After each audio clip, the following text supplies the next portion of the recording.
السلام علیکم دوستو، آج میں آپ کو بتاؤں گا عبدالستار ایدھی کی بائیوگرافی۔ عبدالستار ایدھی پاکستان کے سب سے بڑے فلاحی کارکن، سماجی رہنما اور انسانیت کے خادم کے طور پر جانے جاتے۔ ان کی زندگی خدمت، قربانی اور انسانیت کے جذبے سے بھرپور تھی۔ وہ 1 جنوری 1928 کو بھارتی ریاست گجرات کے شہر میں پیدا ہوئے۔ قیام پاکستان کے بعد وہ اپنے خاندان کے ساتھ کراچی ہجرت کر آئے۔ ایدھی کا خدمت خلق کا سفر انتہائی سادہ انداز میں شروع ہوا۔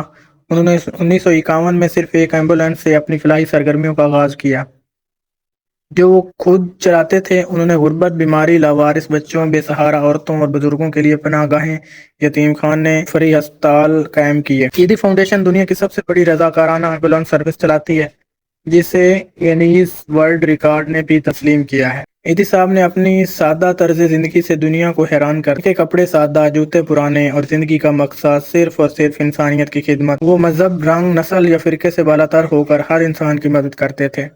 ان کی بیوی بلقیس ایدھی نے بھی ان کے مشن میں بھرپور ساتھ دیا اور خواتین و بچوں کی فلاح کے کئی منصوبے چلائے۔ ایدھی صاحب نے لاکھوں بے گھر بچوں، بزرگوں اور مریضوں کی کفالت کی۔ ان کا مشہور جملہ تھا، انسانیت سب سے بڑا مذہب ہے۔ ان کی خدمات کے اعتراف ملکی اعزازات دیے گئے، جن میں نشان امتیاز، پیس پرائز اور کئی بین الاقوامی ایوارڈ شامل ہیں۔ 8 جولائی 2016 کو عبدالستار ایدھی کراچی میں وفات پا گئے۔ ان کی نماز جنازہ قومی اعزاز کے ساتھ ادا کی گئی اور انہیں کراچی کے ایدھی قبرستان میں دفن کیا گیا۔ ایدھی کا مشن آج بھی جاری ہے۔ ان کی خدمات اور قربانیوں نے دنیا کو یہ سکھایا کہ اگر نیت نیک ہو تو ایک شخص بھی پوری دنیا میں تبدیلی لا سکتا ہے۔ عبدالستار ایدھی بلا شبہ پاکستان کا روشن چہرہ اور انسانیت کا عظیم محسن تھے۔